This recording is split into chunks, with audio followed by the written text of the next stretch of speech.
Acá está. Compartir.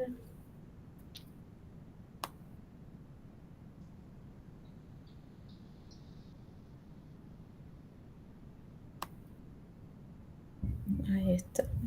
Ahí se ve, ¿no? Que estoy Sí, compartiendo. sí, sí. Ok. Ahí está, ahí se ve grande y todo. Bueno. Eh, perfecto. Bueno. Cuando quieran, empiezo. Sí, sí, mételo. Dale. Bueno, buenas tardes a todos. Yo soy Mariana Coluñat, soy médica cardióloga de acá del hospital, formo parte del staff de la UCO, de acá de nuestro hospital. No sé si somos todos santoyanísticos o hay gente de otros lados. Somos todos son del santo. Todos camboyanis, ok. Muy Sí. bien, bueno. Bueno, la clase para lo que los chicos me convocaron es hablar un poco de lo que es patología órtica en la emergencia. La idea de la charla es hacerla como lo más abocada a lo que es el manejo que ustedes pueden llegar a tener ahí en el shock y el manejo inicial del paciente hasta que uno después lo tiene que derivar y demás. La idea es que lo vayamos charlando entre todos y haciéndolo un poco más amena, así que cualquier duda, pregunta, consulta, comentario que quieran hacer, me frenan y lo vamos charlando. Lo que sí, yo sí pongo compartir, es como que dejo de ver a ustedes en el Meet. Sí, dejas de ver Y las cámaras. Claro, y bueno, sí, voy a tener que Pasa, nos hacerlo dos pasa veces. siempre, no pasa nada. Ah, ok, listo. Pensé que era yo que soy medio bruta con esto. Ok. Bueno, rápidamente como para repasar, es importante que tengamos en cuenta lo que es la anatomía aórtica, ¿sí? Más que nada, cómo la vamos a subsegmentar, más que nada porque esto nos va a definir mucho la terapéutica que vamos a instaurar en base a dónde tengamos la patología aórtica que estemos viendo, ¿sí? Importante ver que, no sé si se ve la flechita. ¿Mi flecha se sí, ve? se ve, se ve, ¿Sí? se ve, se Bien. ve. Tenemos acá a esta altura lo que sería la válvula aórtica con la raíz y ambos senos de Valsalva, de donde salen respectivamente el tronco coronario izquierdo y el tronco o la coronaria derecha. Tenemos la unión sinotubular, que es la unión entre los senos y la porción ascendente. Y luego ya tenemos la salida de los grandes vasos y por último, terminando lo que es la salida de la subclavia izquierda, tendríamos lo que es el comienzo de la aorta descendente o aorta torácica. El diafragma separa la aorta torácica de la aorta abdominal, que se va a dividir también en dos segmentos por las renales. Por encima de las renales es suprarrenal, por debajo es infrarrenal y ya después tenemos la bifurcación en ambas ilíacas, ¿sí? Esto es importante remarcarlo y tener bien en cuenta lo que son los reparos anatómicos de la aorta, porque dependiendo a qué nivel tengamos la patología aórtica, va a ser la terapéutica que vamos a tomar y lo que nos va a definir un poco más que nada si la indicación es quirúrgica o no.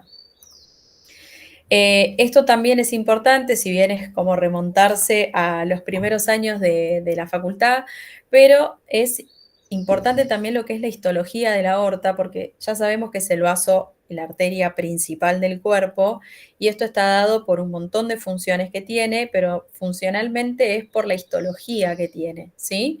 Tenemos una gran túnica media que está muy poblada de lo que son las fibras elásticas, que eso es lo que le va a permitir esa distensibilidad y esa complacencia que tiene latido a latido. ¿Sí? Sabemos que en sístole la aorta recibe toda la sangre desde el ventrículo izquierdo y estas fibras elásticas le permiten esa compliance o esa distensión para recibir a todo ese volumen de sangre que se eyecta y después a medida que esas fibras elásticas en diástole se van volviendo a su longitud habitual, eso va generando y va propulsando también la sangre hacia anterógrado, lo cual también permite la circulación, ¿sí? Entonces, la túnica media es fundamental, eso no sé si se acuerdan, que se llama efecto Bin-Kessel, ¿sí? Y después vamos a tener todo lo que es la túnica adventicia, que está formada por la vasa vasorum, por los nervios y más fibras de colágeno que también forman parte de lo que es la vasculatura propia de la aorta, o sea, es lo que nutre a la aorta propiamente dicha, ¿sí? Y bueno, después la íntima, que es todo el endotelio y las células endoteliales propiamente dichas, ¿sí? Esto lo dijimos recién, ¿sí? O sea, fisiológicamente la aorta es como el caño principal de lo que es la anatomía y la economía de nuestro cuerpo, ¿sí? Lo que hace es transmitir todo lo que es el flujo sanguíneo desde el ventrículo izquierdo hacia la circulación sistémica, ¿sí? Y de forma pulsátil. Esta distensibilidad que tiene la aorta propiamente es lo que le permite también participar en la función de bomba, es la llamada segunda bomba, por este efecto Wien-Kessel que se produce durante la diástole y que sobre todo es fundamental más que nada para la perfusión coronaria, pero también la perfusión sistémica. Dentro de lo que son los síndromes aórticos agudos, que es, ya habiendo hecho toda la introducción, que me pareció importante el repasito chiquito, vamos a tener varias entidades. Una es más peligrosa, emergente y urgente que la otra, ¿sí? Pero para tener en cuenta es que los podemos englobar a todos en lo que son los síndromes aórticos agudos, ¿sí?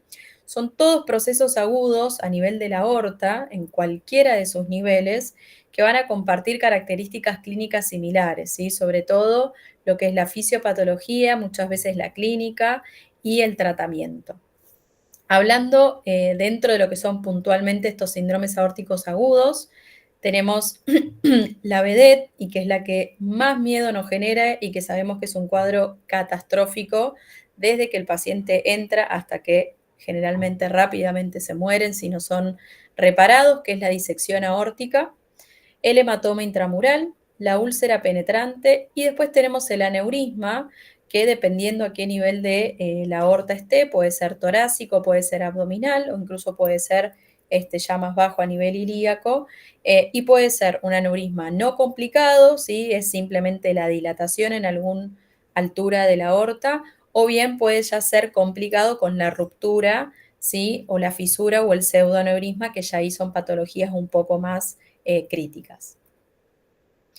Dentro de lo que es, acá tenemos un poquito lo que son, dentro de lo que es la clasificación, los distintos lugares en donde pueden estar las disecciones y los distintos planos, ¿sí? Pero que esto lo vamos a ver ahora un poquito más adelante. En general, las disecciones pueden ser espontáneas, ¿sí? Por la fisiopatología, el principal factor de riesgo que genera las disecciones son la hipertensión y después colagenopatías, por ejemplo, el Marfan, el Erdheim-Larlos, que el paciente tenga lupus o alguna colagenopatía propiamente dicha que genera debilitamiento y afinamiento de lo que es la media de la aorta, y eso predispone a la dilatación y a la ruptura de la túnica media y obviamente genera el flap de disección, ¿sí? Esto puede ocurrir a distintos niveles, puede ocurrir de distintas maneras y por distintos mecanismos. Puede ser, fíjense en la tipo 1 o clase 1, hay una disección espontánea a nivel de lo que sería la unión sinotubular, que genera todo el flap de disección anterógrado, ¿sí? En la tipo 2, el flap de disección comienza a nivel de la válvula aórtica y queda limitado a lo que es la parte ascendente de la aorta sin comprometer la salida de grandes vasos. En la tipo 3, acá lo que tenemos es más bien lo que sería como un hematoma o una ulcerita, ¿sí? Bien a nivel de también de la aorta ascendente. La tipo 4 es la úlcera penetrante, que genera un hematoma. Esto es a nivel de la aorta descendente. Y ya esta es la tipo 5, que es la iatrogénica, ¿sí? Esto que se ve acá sería un catéter, que en determinados pacientes predispuestos, la subida de los catéteres de forma retrógrada por vía femoral puede meterse dentro de la pared y generar un flap de disección, ¿sí? Esto es más difícil de verlo, es una complicación de un procedimiento endovascular. Dentro de lo que es, fíjense, acá tenemos una vista, digamos, transversal o cortada, digamos, del vaso, donde lo que podemos ver es cómo se forma o qué es lo que se forma cuando vemos una disección o un hematoma.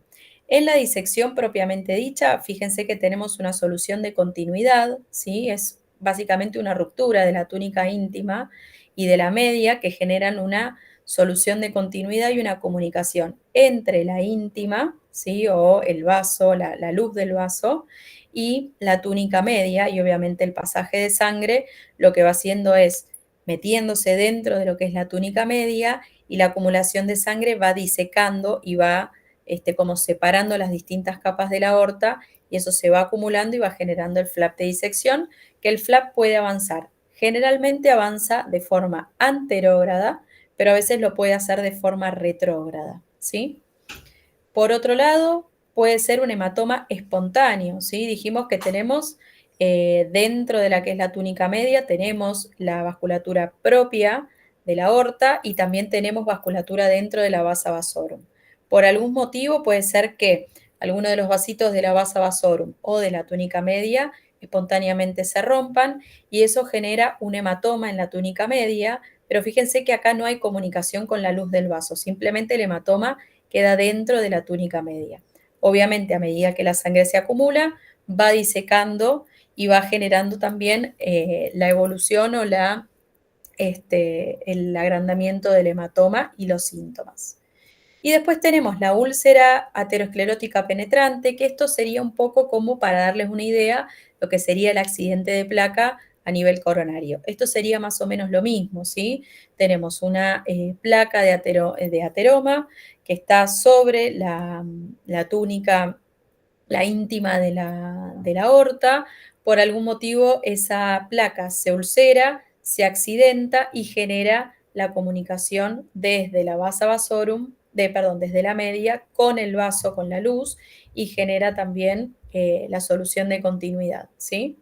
Eh, lo importante de esto es que independientemente de la fisiopatología o del origen del síndrome aórtico que tengamos, ya sea por disección, un hematoma o la úlcera, los tres tienen la misma gravedad, los tres tienen la misma urgencia y la resolución generalmente es la misma. Son cuadros sumamente críticos donde el tiempo corre, entonces tenemos que tomar a todos con la misma gravedad, ¿sí?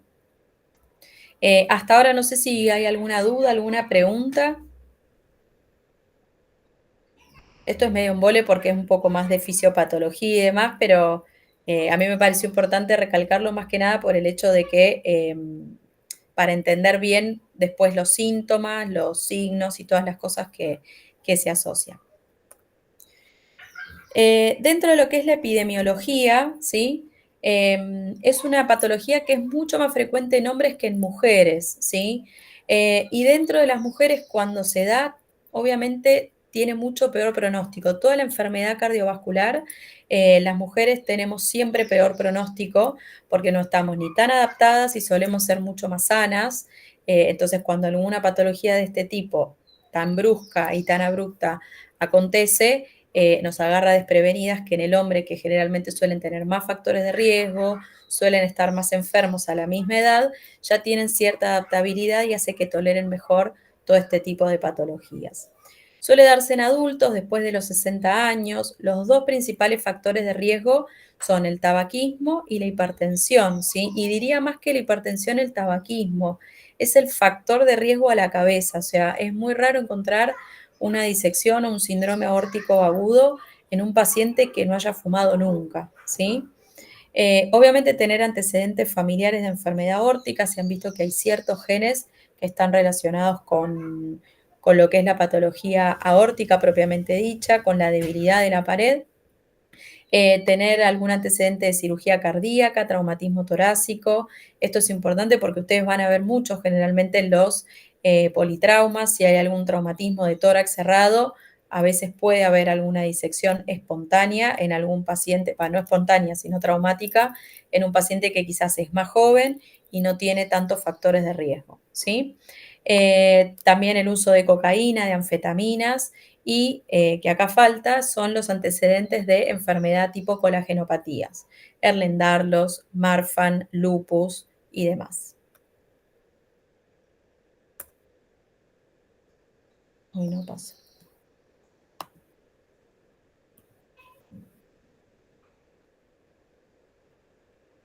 No sé si me quedé sin internet,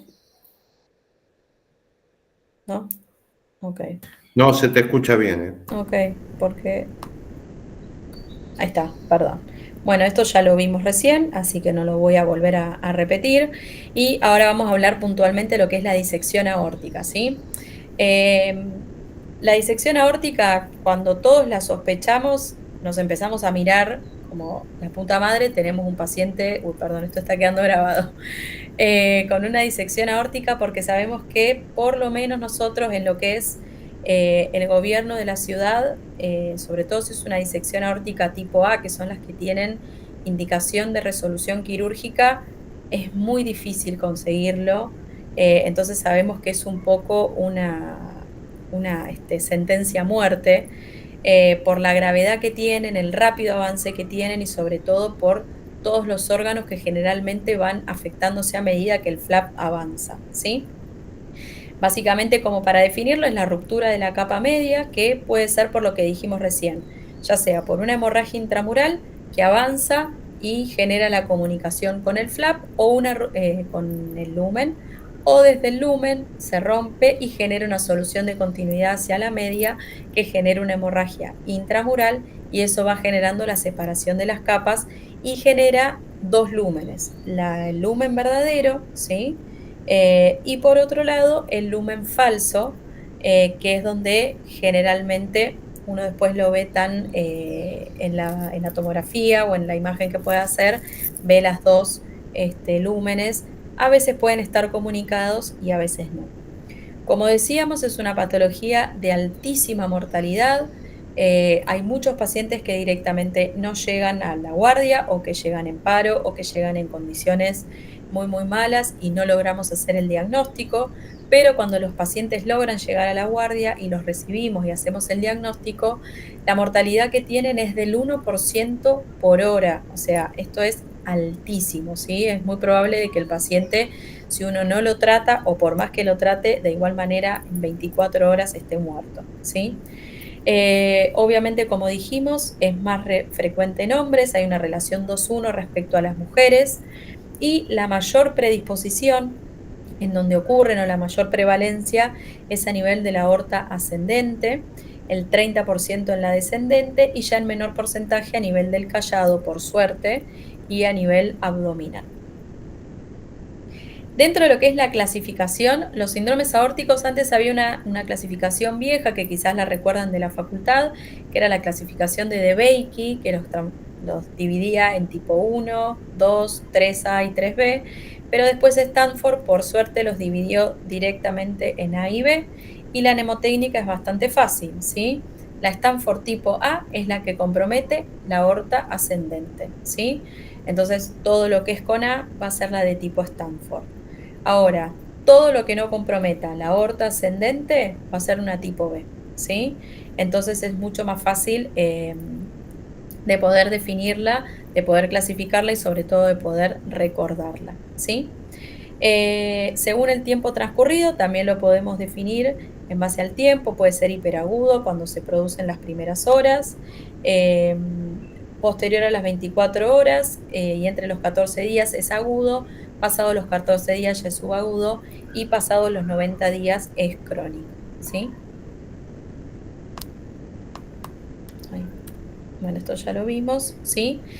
Y lo importante es cuando nosotros sospechamos que tenemos un paciente con síndrome aórtico agudo, tendríamos que determinar lo que sería la escala de riesgo de pensar en que nuestro paciente tiene una disección aórtica. Más que nada, ¿por qué? Porque generalmente, ya lo vamos a ver en alguna otra diapositiva, el síndrome aórtico agudo suele ser lo que nosotros le llamamos el gran simulador, ¿sí?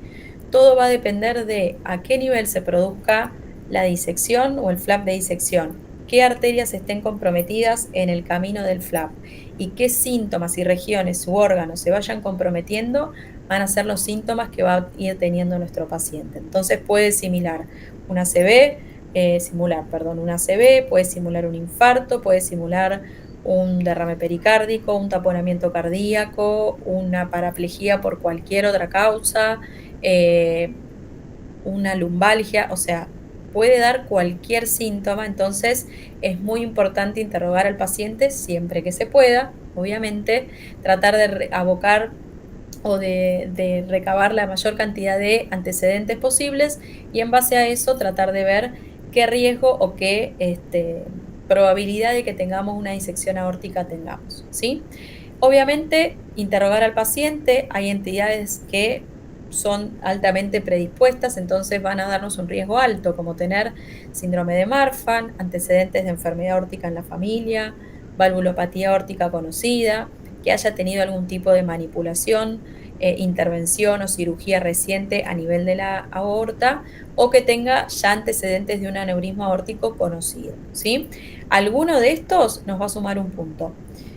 ¿Qué tipo de dolor tenemos? ¿Sí? Si el paciente lo refiere con dolor torácico, dorsal, abdominal, de aparición súbita, repentina, sumamente severo, o que literalmente tienen la sensación de desgarro o de ruptura, si alguna de estas características está presente, también nos va a sumar un punto.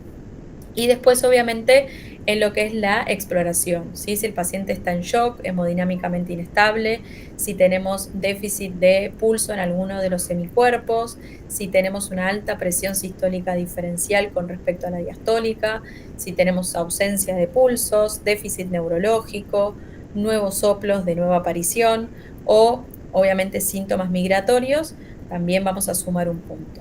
Si sumamos más de 2 puntos, ¿sí? Obviamente tenemos que hacer la imagen que podamos. El gold standard es tratar de hacer una tomografía, una angiotomografía de aorta, ¿sí? Y lo más proximal y distal posible para tratar de ver bien toda la extensión del flap de disección, ¿sí? Si se puede, obviamente, un ecocardiograma, más que nada para ver si a veces cuando es muy proximal lo podemos ver desde el eco, podemos ver el reflujo aórtico que nos habla de la insuficiencia aórtica aguda, ¿sí? Y ver también si tenemos derrame pericárdico o derrame pleural, que eso también haciendo un ecofast un poco o alguna imagen con ecografía, perdón, en el lugar muchas veces nos puede guiar y nos puede ayudar. Ahora, si el riesgo es bajo, bueno, tenemos que descartar otras entidades cardiovasculares como un infarto con un electro, hacer una radiografía, un laboratorio, tratar de hacer algún ultrasonido también y dentro de los diagnósticos diferenciales empezar a ver si vamos teniendo algún otro síntoma o algún otro dato positivo que nos tire para ese lado, seguir pensándolo, ¿está bien? Es muy importante siempre la alta sospecha porque acá el tiempo es crucial.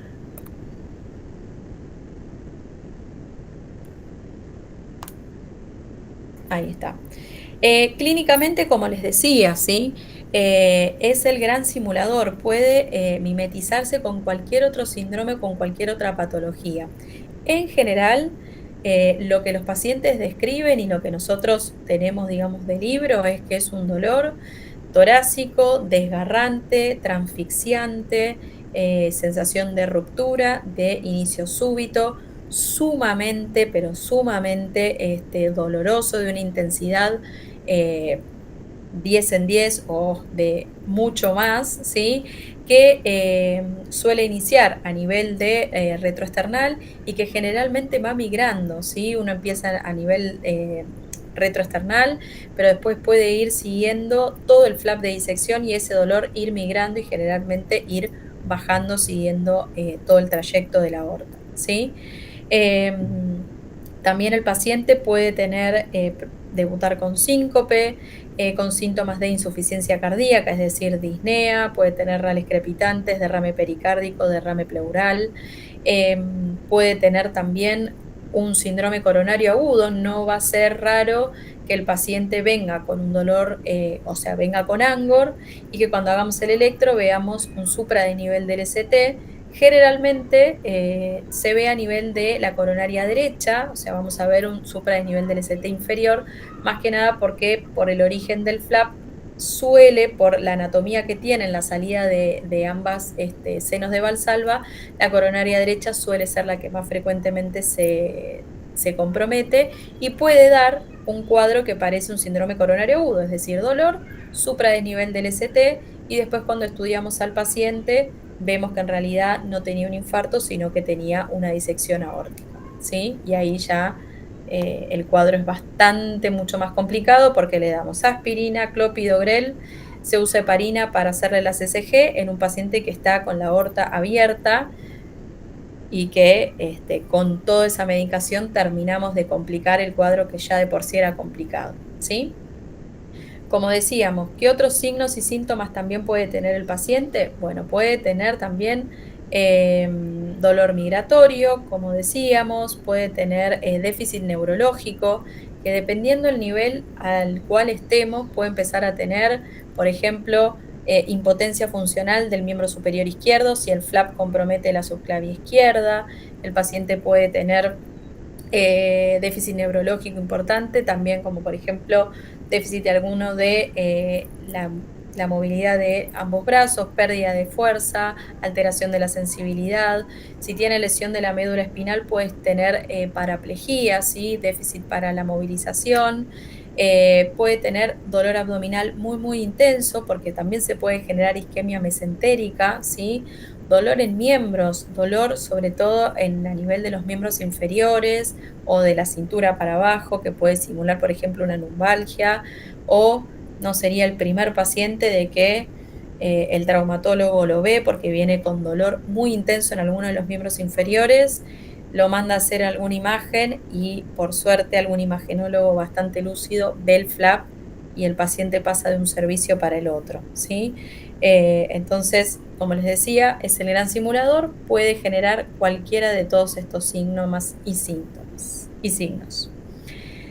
Dentro de lo que es el diagnóstico, obviamente la clínica va a ser soberana, o sea, tenemos que tener una alta tasa de sospecha cuando vemos estos pacientes y si nos da el tiempo tratar de complementarlo con estudios, ¿sí?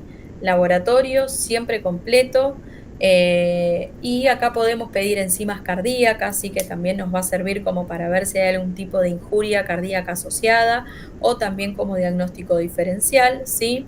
Y también pedir el dímero D, ¿sí?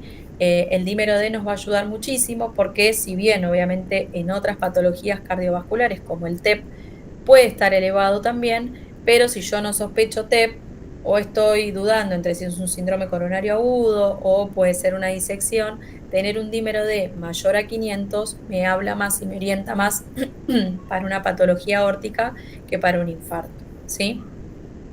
Una radiografía de tórax, donde muchas veces puedo ver el ensanchamiento mediastínico, puedo ver la presencia de derrame pleural, el signo del botellón, que me habla de derrame también pericárdico. En el electrocardiograma va a ser bastante inespecífico, puedo ver una taquicardia sinusal, puedo no ver ningún tipo, no voy a ver nada patognomónico propio de la patología aórtica, ¿sí?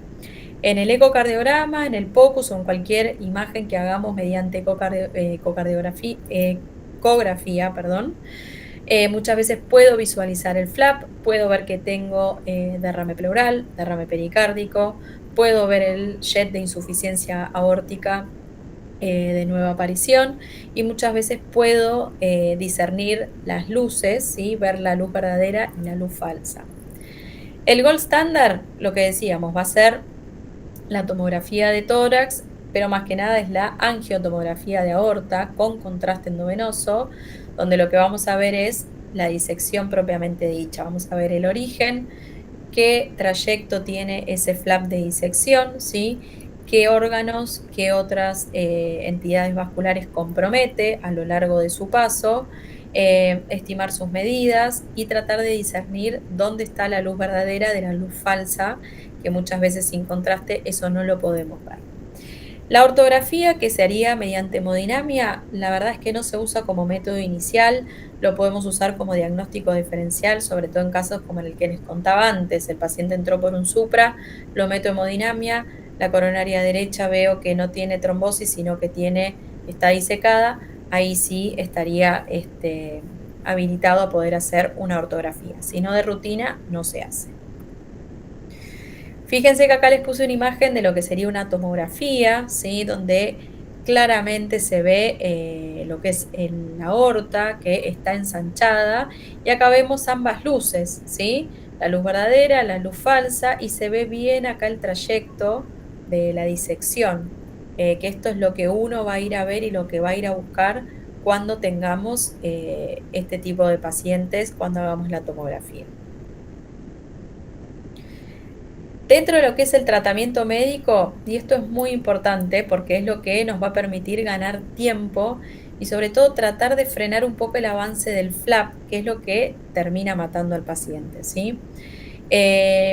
Acá un poco está lo que es la gráfica, pero ¿qué piensan ustedes por qué es tan importante hacer esto, el control del tratamiento médico? ¿Qué les parece?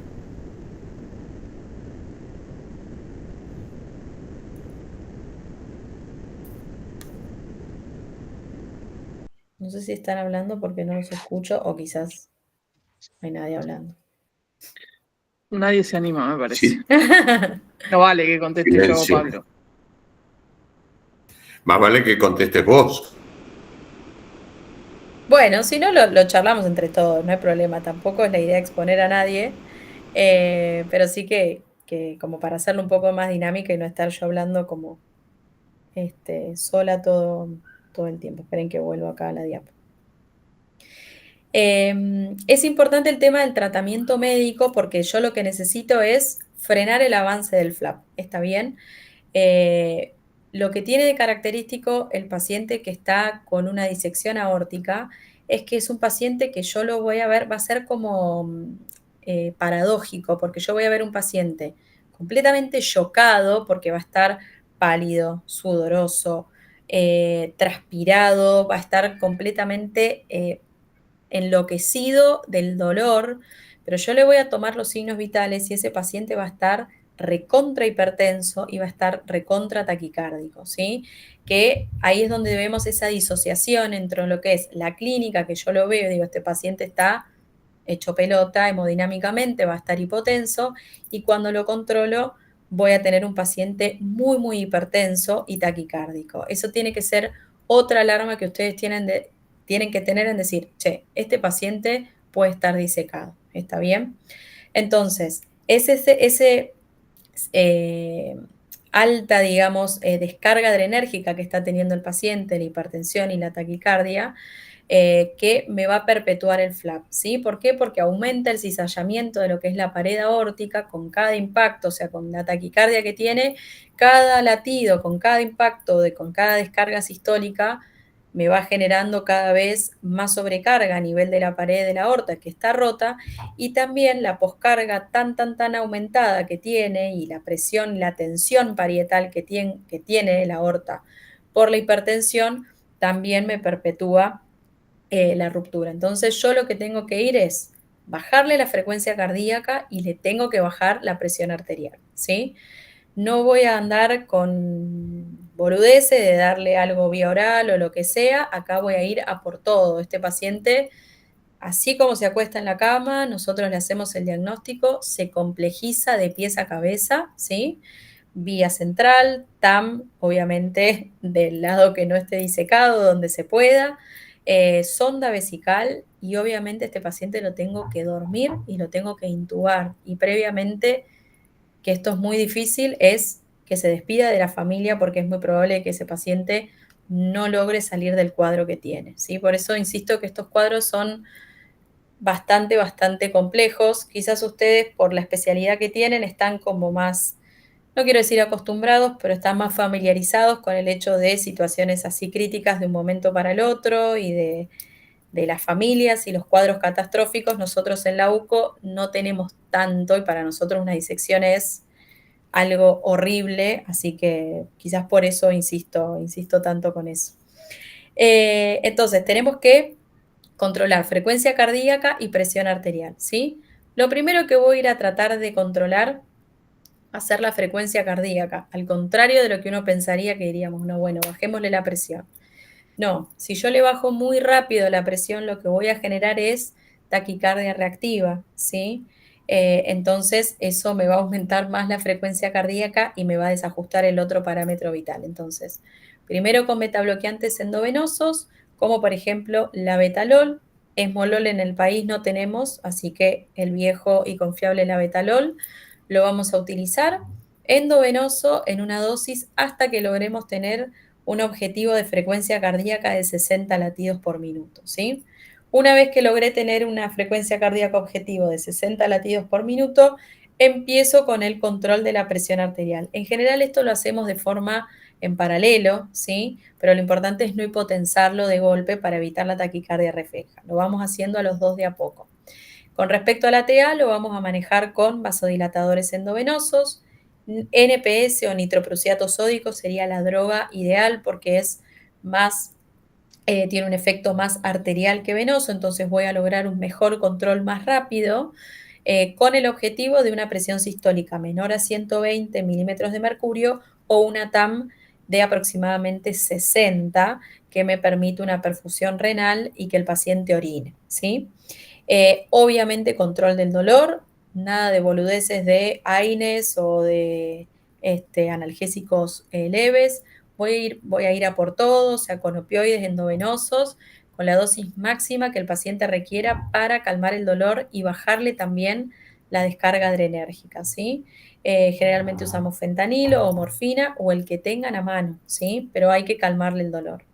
Y la cuarta intervención que haríamos dentro del tratamiento médico es analgosedación profunda, que esto también nos va a servir mucho para bajarle la descarga adrenérgica del paciente, bajar el trabajo cardíaco y demás, y la intubación orotraqueal, que también sabemos que mejora mucho todo lo que es el trabajo respiratorio, el trabajo cardíaco, baja mucho la demanda y va a mejorar el cuadro también, ¿sí?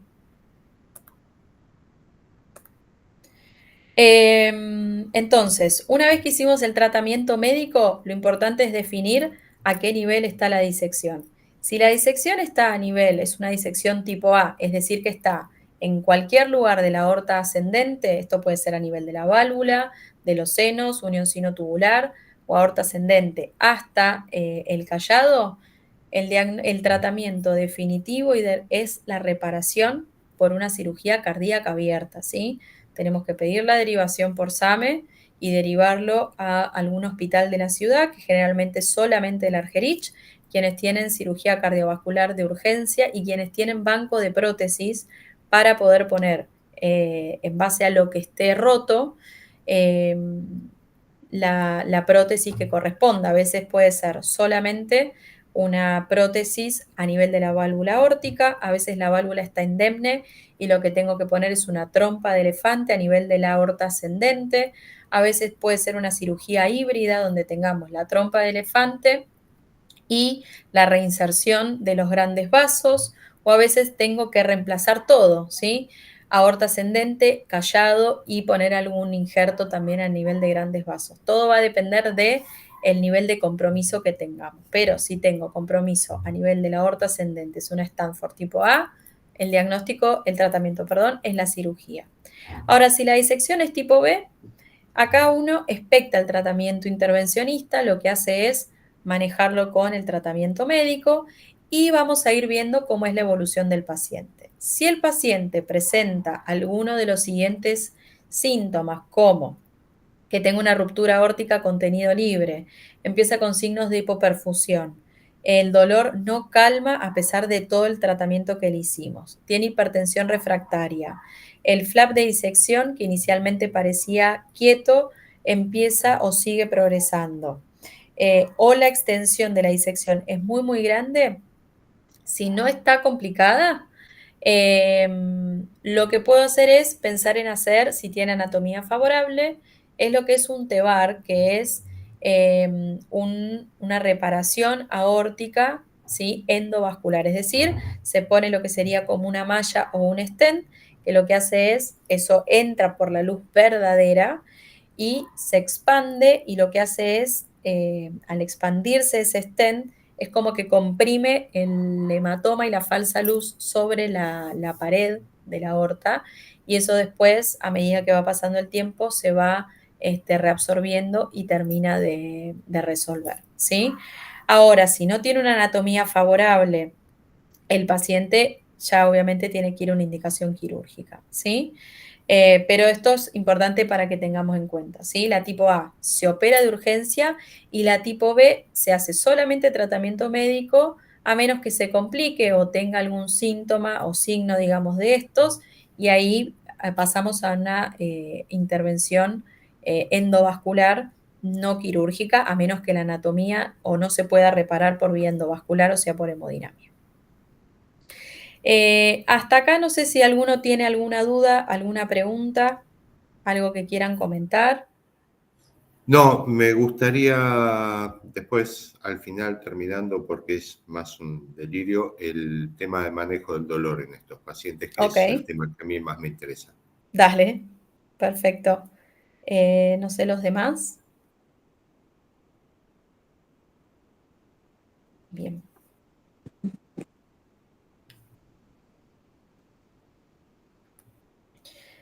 Después, respecto al hematoma intramural, ¿sí? Básicamente es la presencia de un hematoma dentro de la pared aórtica, ¿sí? Y lo que es importante, que no lo transforma en una disección, es que no hay comunicación con la íntima, o sea, no vamos a ver ruptura de la pared y no vamos a ver comunicación entre lo que es la luz del vaso y la media. ¿Está bien? Generalmente, para uno decir que hay un hematoma intramural significativo, debemos ver un engrosamiento de la pared o de la túnica media mayor a 5 milímetros, ¿sí? Que generalmente lo vemos en forma de semiluna, ¿sí? O en forma circular, y no vamos a ver flujo, obviamente, en esa región, ¿sí? Acá el diagnóstico y el tratamiento es muy similar a lo que es la disección. El diagnóstico acá, en vez de ver en la tomografía el flap de disección, vamos a ver el engrosamiento de la túnica media mayor a 5 milímetros, ¿sí? Con forma de semiluna, que es bastante patognomónico. El tratamiento es exactamente el mismo que el de la disección, el tratamiento médico de control del dolor, la TA y la frecuencia. El que es tipo A se opera y el que es tipo B, lo mismo, tratamiento conservador médico, y si se complica, pasamos a la intervencionismo mediante hemodinamia. La úlcera penetrante también, ¿sí? Es lo mismo. Generalmente puede generar pseudoaneurismas, puede incluso generar ruptura de la pared a medida que esa úlcera va penetrando en las distintas capas de la aorta, o generar incluso aneurismas de forma tardía, ¿sí? En general pueden ser únicos, a veces se ven múltiples, no es lo más frecuente. Y la úlcera aórtica sí, así como la disección es más frecuente que aparezca en la aorta ascendente, la úlcera aórtica es más frecuente que aparezca a nivel de la aorta torácica y abdominal, ¿sí? Esto lo vemos más que nada en pacientes ya mucho más añosos, que suelen ser, además de la hipertensión y el tabaquismo, dislipémicos, que tienen enfermedad, o sea, el famoso pan vascular, que así como tiene una placa de ateroma a nivel de el cerebro o en las coronarias, también lo tiene a nivel de la aorta. ¿Está bien? El diagnóstico y el tratamiento es exactamente el mismo, ¿sí? En la que es tipo A, el tratamiento es tratamiento médico y se opera, ¿sí? Y en la tipo B, que son las que están luego de la salida de los grandes vasos, o sea, a partir del callado, es ver lo de siempre. Si tenemos algún síntoma o signo de inestabilidad, alguna ruptura, dolor refractario, una dilatación aórtica significativa, ¿sí? Hemorragia o características de alto riesgo, vamos a ir a una conducta endovascular también con el TEVAR, ¿sí? Con la prótesis endovascular. Ahora, si esto tiene más bien aspecto crónico, está sintomático, voy a ir haciéndole un seguimiento periódico y voy a ir viendo en base a cómo evolucione eso si merece la pena en algún momento hacer el tratamiento endovascular. Con respecto a los aneurismas, en general, son la segunda ortopatía más frecuente, ¿sí? Hablamos de aneurisma cuando tenemos una dilatación de lo que es la pared aórtica mayor a 30 milímetros, y hablamos de un aneurisma significativo cuando tiene mayor a 50 milímetros en un paciente con enfermedad de Marfan, o mayor a 55 en un paciente sin enfermedad de Marfan o sin ninguna colagenopatía o enfermedad del tejido conectivo. Generalmente también está asociado al tabaquismo, a la hipertensión. Es una enfermedad de la edad de los pacientes añosos. Los pacientes EPOC también suelen asociarse a estas patologías, y los antecedentes familiares. Lo más frecuente es que cursan silentes, asintomáticos, pero el tema es que a medida que empiezan a crecer, empiezan a generar síntomas más que nada por compresión, no por el aneurisma propiamente dicho, ¿sí? Donde nosotros tenemos que preocuparnos es cuando este aneurisma empieza a tener alguna fisura, alguna ruptura, o el paciente nos llega con una franca ruptura del aneurisma de aorta, donde el paciente obviamente probablemente llegue muerto porque se rompió la cañería principal, se desangran en minutos, ¿sí? Son cuadros sumamente catastróficos donde muchas veces el paciente directamente no llega a la guardia o llega en paro o llega muerto, ¿sí? Generalmente uno los detecta como hallazgos en tomografías o incluso en ecografías abdominales porque justamente cursan de forma silente, ¿sí? El diagnóstico es la ecografía abdominal, la tomografía de abdomen y el tratamiento, como decíamos, dependiendo mucho de, esto se los menciono, no viene al caso de ustedes, pero en el paciente crónico, dependiendo del crecimiento y el diámetro que tiene, siempre se elige la vía endovascular y si no se pudiera, se elige la vía quirúrgica. Pero como suelen ser pacientes con muchos factores de riesgo, con un alto riesgo quirúrgico y muy añosos, tratamos de evitar la cirugía por cuestiones lógicas, ¿sí? A ellos, en los pacientes que tienen este tipo de antecedentes, ¿sí? Exfumadores o fumadores mayores de 60 o 65 años, dependiendo la edad y el sexo, cuando le hagamos un ecocardiograma, es de buena práctica apoyar el transductor a nivel del abdomen y ver si no nos encontramos con una pelota de distinto tamaño del deporte que sea a nivel del abdomen, ¿sí? Entonces, como para concluir un poquitito, sí, los síndromes aórticos son patologías con una altísima mortalidad, a pesar de que los diagnostiquemos tempranamente, que los tratemos tempranamente y que los manejemos como el libro indique, se nos mueren como pajaritos a menos que logremos derivarlo. Y aunque lo logremos derivar y se operen estos pacientes, el postquirúrgico es muy difícil de recuperarlos y suele tener una alta mortalidad también intraquirúrgica y postquirúrgica, sobre todo en los primeros días, ¿sí? Requiere de una alta sospecha, de un diagnóstico rápido y siempre tengamos en cuenta y en la cabeza que es un gran simulador, así que cuando veamos algún paciente que no nos cierra, que nos da duda, que tiene alguna cosa que nos hace ruido, pensémoslo porque quizás no estamos tan equivocados, ¿sí? Bueno, hasta acá llegamos.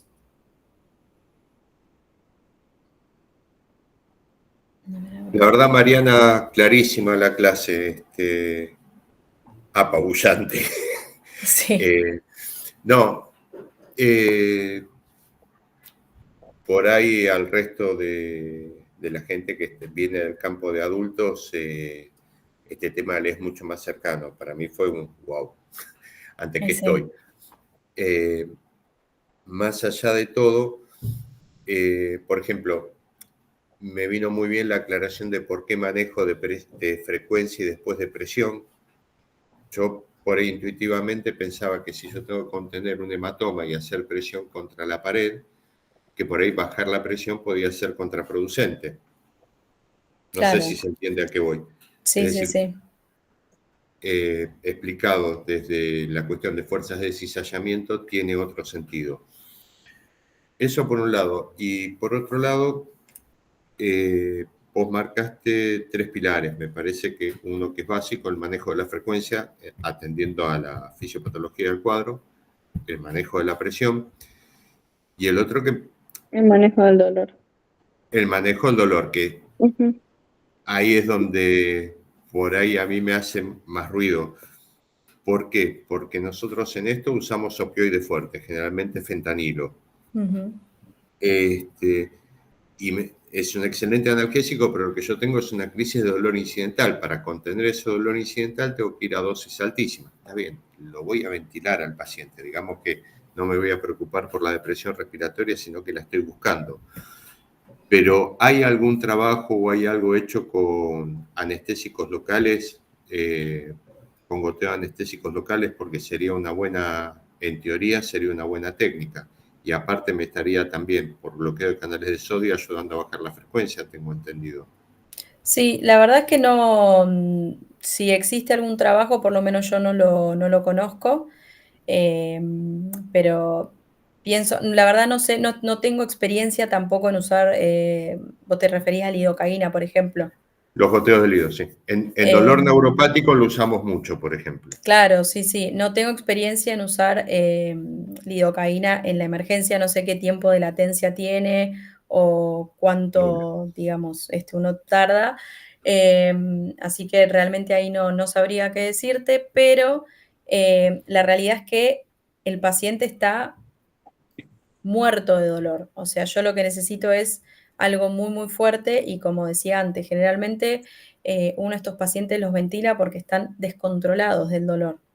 Entonces, uno lo que termina haciendo es, bueno, los acomoda más o menos y lo que hace es que entre la familia, lo saluden, se despidan y uno lo ventila y lo seda profundamente, más que nada también por una cuestión independientemente de que me va a bajar obviamente la presión, la sedación y todo, es por una cuestión humana de decir el tipo está muerto de dolor. Sí, lo que describís es un shock por dolor, es decir, un shock neurogénico el paciente. Exacto. Pero bueno, lo voy a buscar, la verdad nunca se me hubiera ocurrido usar lidocaína. Está bien, no tengo la formación en dolor que quizás tenés vos y no tengo la experiencia de usarlo, pero tendría que chusmear a ver si hay algo de eso. No, o incluso estaría piola por ahí empezar a trabajarlo y ver, no es algo de lo que haya muchos casos tampoco, ¿no? Pero no, tal cual, por suerte no. sería interesante. Mariana, yo te quisiera preguntar algo. ¿Cómo estás? ¿Cómo estás? Bien. Muy linda clase. Te quería preguntar, cuando hablamos de este dolor, estamos hablando cuando se está disecando o la disección directamente, ¿no? Porque yo he visto disecciones y querés morirte, tal como lo describiste vos, es una situación bastante fea. Pero antes de la disección, la clínica, ¿por qué se generaría? O sea, un aneurisma que todavía no se disecó, ¿duele? Porque hemos encontrado tantos aneurismas gigantes que casi era como para morirse, pero asintomáticos y como incidentalomas por otras consultas que tuvimos que contrastar al paciente y saltó un aneurisma, ¿no? Ahí la urgencia, o sea, obviamente este paciente seguramente hacemos la interconsulta cardiología, pero te pregunto esto porque ¿hay forma de adelantarse a esta disección? O sea, el dolor es porque se está disecando claramente, ¿o no? Exacto. O sea, ahí igual tenés dos entidades distintas. Una cosa es la disección, que es como el infarto, o sea, de un momento para el otro es como la placa se accidentó y el tipo le empezó a doler el pecho. Sí. Acá es lo mismo. De un momento para el otro, la aorta se rompió y empiezan con ese dolor que, bueno, ya lo hemos descrito, que es desgarrador, ¿sí? Es desgarrante. El dolor es propiamente por eso, porque se rompió la pared de la aorta y lo que es eso lo que se transmite, digamos, a ese dolor tan fuerte.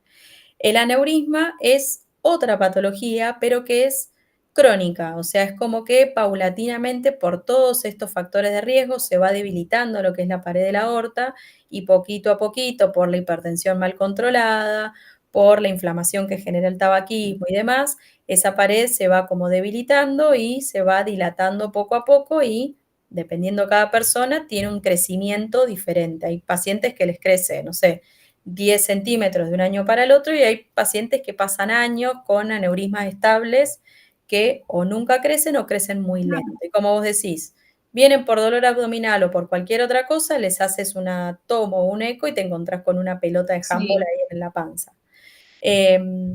Ese cuadro no te asusta, ¿sí? Si el paciente, obviamente lo que tenés que tratar de hacer es controlar los factores de riesgo y si vos sospechás que está complicado o que lo que tiene el paciente puede ser la causa del aneurisma, bueno, ahí sí. Pero si no está no tiene criterios de estar complicado, es decir, que tenga un hematoma asociado al aneurisma o que vos le hagas una tomo y veas que tiene un pseudoaneurisma o que tiene signos incipientes de ruptura o lo que sea, ese aneurisma no se toca de forma aguda, se programará después la resolución por vía endovascular preferentemente. Claro, bueno, gracias. Y por otro lado, el labetalol entonces lo manejaríamos en bolo primero y después pasamos a NPS. Infusión continua de todo. Navetalol y NPS sí, en paralelo.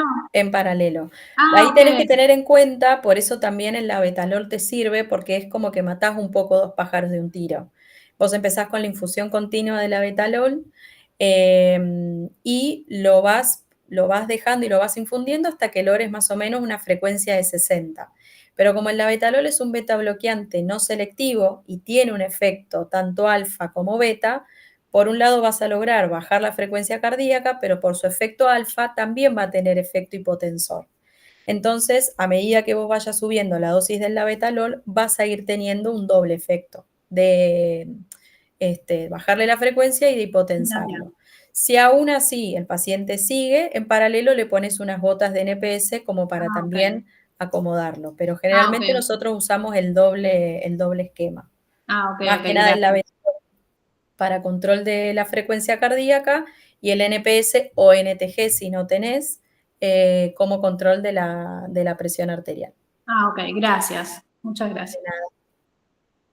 Mariana, una pregunta más que no es estrictamente de aneurisma, pero hablabas o de disección de aorta. Hablabas de diámetros, de líneas de corte. ¿Cuál sería? ¿Tenemos un diámetro tope normal? Es decir, estamos haciendo un ecofaz de un paciente que ingresa por un politrauma. Vemos aorta. ¿Cuál sería el diámetro que nos tendría que alertar? ¿Cuál sería el tope? ¿Y cuál sería de la alerta el grosor de pared que nos tendría que alertar? Bien. Más de 30 de diámetro de lo que es la pared de la aorta, o sea, de lo que es el diámetro de la aorta, ya se considera un aneurisma, ¿sí? O una dilatación de la aorta. Igualmente todo va a depender mucho de la porción de aorta que estemos analizando y de la superficie corporal del paciente. Todo esto, generalmente, todas estas mediciones se ajustan a la superficie corporal. En la emergencia, en la urgencia, cuando ustedes están haciendo un ecofaz o un poco o lo que sea, uno no se pone a calcular la superficie corporal y es más práctico, es más pragmático. Entonces, como así a grandes rasgos, aorta torácica o aorta abdominal mayor a 30 de diámetro, ya uno lo considera dilatado. Más de 50 ya es que está en rango de aneurisma, ¿sí? Y a partir de ahí ya, obviamente, dependiendo más de 55, para nosotros ya tiene indicación de intervención, ¿sí? O más de 50 si está sintomático o tiene Marfan, válvula bicúspide o alguna enfermedad del tejido conectivo. Y después, con respecto al grosor de la pared, más de 5 milímetros ya nos habla de que hay un hematoma. Entonces también eso nos habla de engrosamiento de la pared, que puede ser, obviamente, si es en contexto de un traumatismo, pensar en algún hematoma. Perfecto. Claro, en el trauma cerrado abdomen me preocupaba justamente por el diagnóstico del hematoma de pared. Claro. Sí, que ahí eso, el hematoma es más fácil de verlo con la tomo. O sea, todo esto es más fácil de verlo con la tomo, generalmente. Incluso aunque no tenga contraste, se dilata rápidamente la aorta. Entonces, por más que uno no ve, si no le pasó contraste por el apuro, por la emergencia o lo que sea, puede igualmente ver signos sugestivos de disección o de hematoma o de lo que sea, sin contraste. Espectacular, clarísimo.